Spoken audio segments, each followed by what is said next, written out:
Assalamualaikum, ini merupakan gambar siklus hidup lumut pada daun. Perkembangbiakan lumut menggunakan spora. Spora ini dibentuk di dalam kotak spora atau sporangium yang ditutup oleh operkulum. Saat spora matang, kotak spora akan pecah dan menyebarkan spora lumut ke berbagai tempat. Kebanyakan penyebarannya dibantu oleh angin. Apabila spora tersebut jatuh di permukaan yang lembab, maka tumbuhlah lumut baru di tempat tersebut.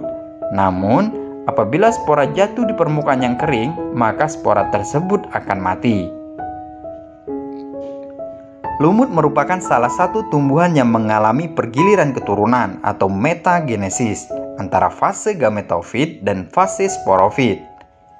Yang kita lihat sehari-hari sebagai lumut adalah fase gametofitnya, fase di mana ia menghasilkan gamet atau alat kelamin. Sedangkan fase sporofitnya, fase di mana tumbuhan ini menghasilkan spora, jarang terlihat. Gametofit lumut bersifat haploid, sedangkan sporofitnya bersifat diploid. Pergiliran keturunan atau metagenesis lumut didominasi oleh fase gametofitnya.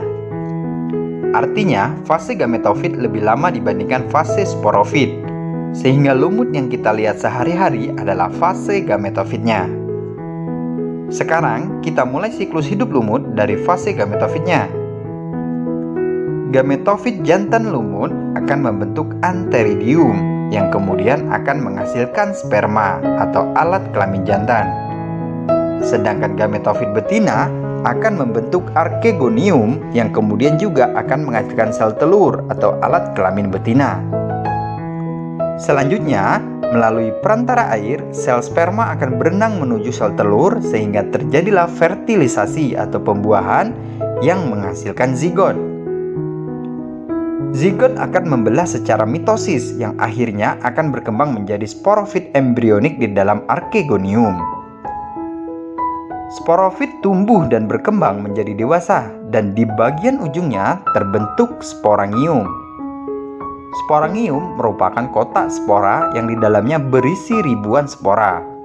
Pada saat tertentu, sporangium akan pecah dan menyebarkan spora yang ada di dalamnya. Apabila spora tersebut jatuh di tempat yang sesuai atau tempat lembab, maka akan berkecambah membentuk protonema kecil yang berwarna hijau. Protonema terus mengalami pertumbuhan dan terdiferensiasi membentuk gametofit. Gametofit dewasa akan menghasilkan gamet jantan dan gamet betina. Demikianlah siklus hidup lumut yang terjadi secara berulang-ulang.